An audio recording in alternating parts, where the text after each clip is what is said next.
Hey everybody, okay, this is part 3 of the impact of recent events and how it's going to impact you in both the financial and housing markets. And again, this is information. I'm not an expert in these areas, but I'm just sort of repeating different historical stuff that has happened in the past.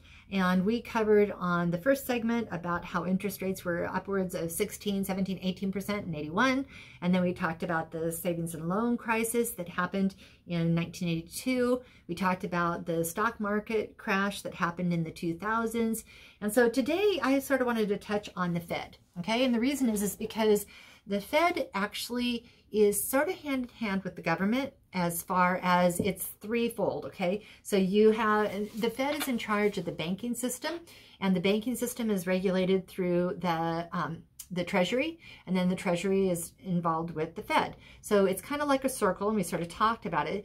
And the Fed is actually a bunch of, according to my banking gentleman that I reached out to, he said it's a bunch of member-owned banks, and that it's a system of banks that are regulated by the government. So even though they're not necessarily government-sponsored or owned by the government, they actually are hand in hand with the government. So some of the things that they did is that, and that he's given me tons of reports on this, and I'm still looking through some of the reports, but he says that what they're doing right now by buying back the mortgage-backed securities and things like that is they're sort of creating a plan and a game plan to try and help pump money back into the economy to make certain that the economy keeps going.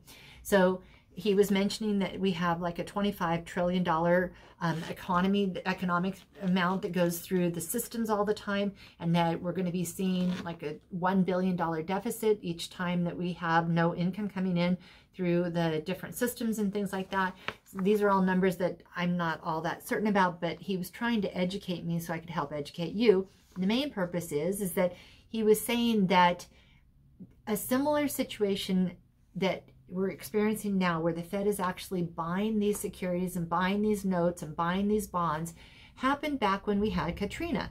And by doing the Katrina, they ended up being, they worked out payment plans so that way we could keep our economy going. Okay, this is all way over my head, but here's what the takeaway was, is he said that when things like this happen, they put movement in place to make certain that things can continue to move forward.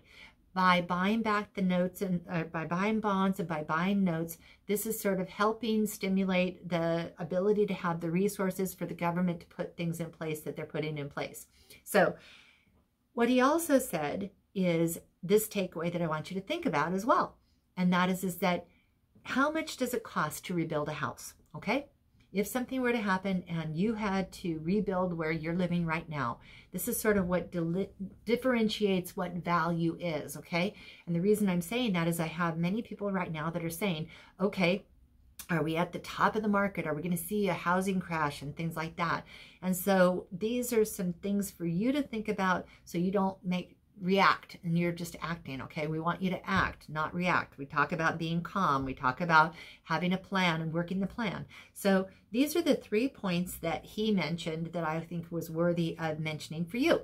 First of all, when you talk about value on a property, you first start off with how much would it cost to rebuild it? All right. Now, the land value tends to be about the same, but the material costs actually are things that bounce all across the board depending upon availability. And now when things are not necessarily as easily available, that actually can increase value. So values are right now happening to be in a position where they're actually somewhat increasing because there's still a demand. People still want houses, and people are still moving, and people are still selling. So even though we're somewhat adhering to some different things that are in place that we've been required to put in place, and not that I agree with all of it. We're wanting to make certain we keep everybody safe and sane. But at the same time, there are new requirements that I have in place to make certain that I can keep you guys safe, but also keep you informed. So the first one was cost to rebuild it. The second one was how to finance it and what happens when the market is in such a mess. Well, again, we look at what the interest rates were back in 1981, 16%. That really dramatically impacted people's buying power. Just think about it. Think about, okay, right now we're at 4%. So if we're at 4%, even though the numbers aren't quite the same, 4% is actually 16 divided by 4 would be 4 times the same amount. Well, your house payment isn't going to be exactly 4 times more, but just try and picture that. If you're at 4% right now, and this is your house payment right now, and then you could have been at 16% back then, and that was your house payment back then, well, that really can impact what people are doing. And this is another reason why there's a lot of people that are making their life choices to buy or sell their homes, whether they're choosing to sell their starter home and buy their replacement home or other things along that line. So again, that's number 2. Number 1, cost to rebuild. Number 2, how to finance it and what's happening with the markets. The biggest one that really he was drilling down is consumer confidence. So this is the part that I want to sort of land on right now and touch on.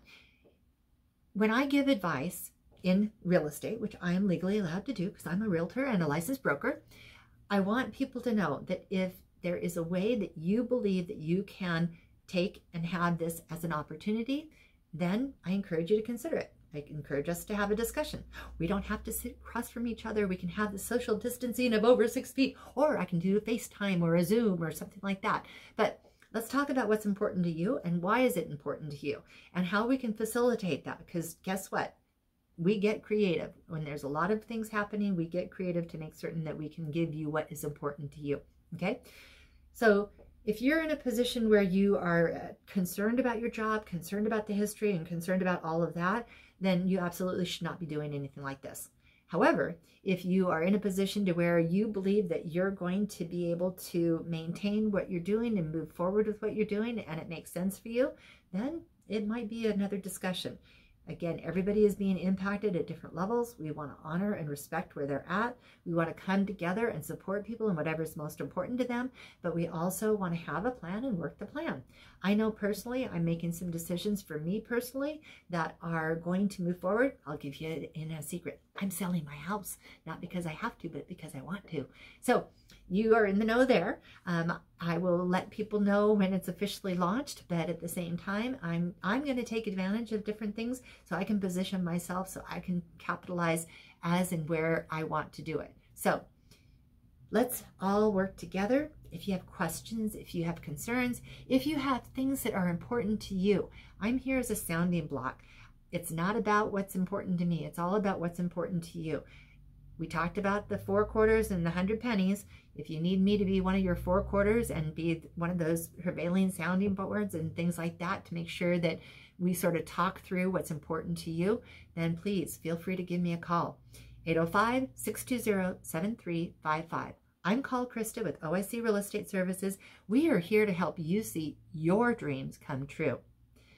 Be safe, be sane, and also just be blessed. Have an amazing day. Bye.